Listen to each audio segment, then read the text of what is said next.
Birinci Qarabağ müharibəsinin itkin şəhidi Dəyanət Musayevlə bugün Ucarın Boyat kəndində vida mərasimi keçirilib. Şəhidin nəşi daha sonra kənd qəbristanlığında torpağa tapşırılıb. O, 1973-cü ildə Ucarın Boyat kəndində anadan olub. 1993-cü ildə Kəlbəcər rayonunun Murovdağ silsiləsi ərazisində gedən döyüşlərdə itkin düşüb.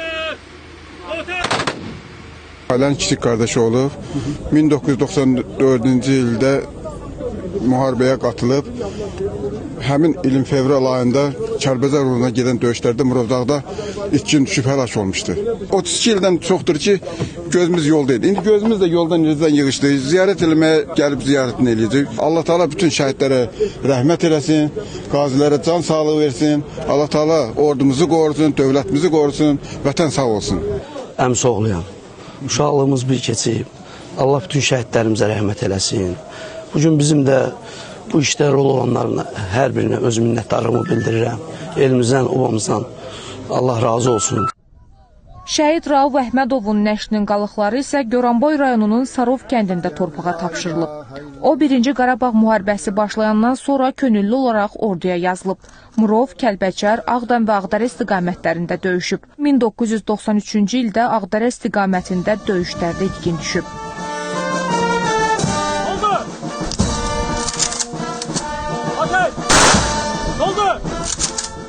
Bugüne de şükür olsun kardeşimizin bir mezarı oldu 33 yıldan sonra. Gözümüz yollardan yığıldı. Atamın anamın da ruhu şad oldu. Çok şükür prezidentimizin bu teşebbüsüne biz teşekkür ediyoruz. Daha bir itkin şəhidlə vida mərasimi keçirilib. Şəhid Möysüm Əliyev bugün Füzuli rayonunun 2-ci Mahmudlu kənd qəbristanlığında dəfn olunub. Keçən ayın 6-cı ayın 9-unda əvvəlcədən müraciət eləmişdik. Araşdırmalar aparıldı, analiz götürüldü bizdən. Ayın 9-unda da çağırdılar. Orada dedilər ki, aşkarlanıb, şəhid tək bir adamındır, şəhid bütün vətənindir, bütün Azərbaycanındır. Allah cəm şəhidlərimizə rəhmət eləsin. Möysümün öz dilindən dəfələrlə yüksək intonasiya ilə eşitdiyim bir misra. Vətən mənə oğul desə nə dərdim, mamur olub qayasında bitərdim. Onun bu misrası sanki elə bir bugün onun taleyini, vətənə bağlılığını, həyatını yaşayır. Uzun illər doğmalarından, öz məzarından uzaqda olsa da, ruhu həmişə vətən torpağında oldu. Möysüm Əliyev 1973-cü ildə Füzuli rayonunda anadan olub. 1-ci Qarabağ müharibəsi zamanı cəbhəyə gedib.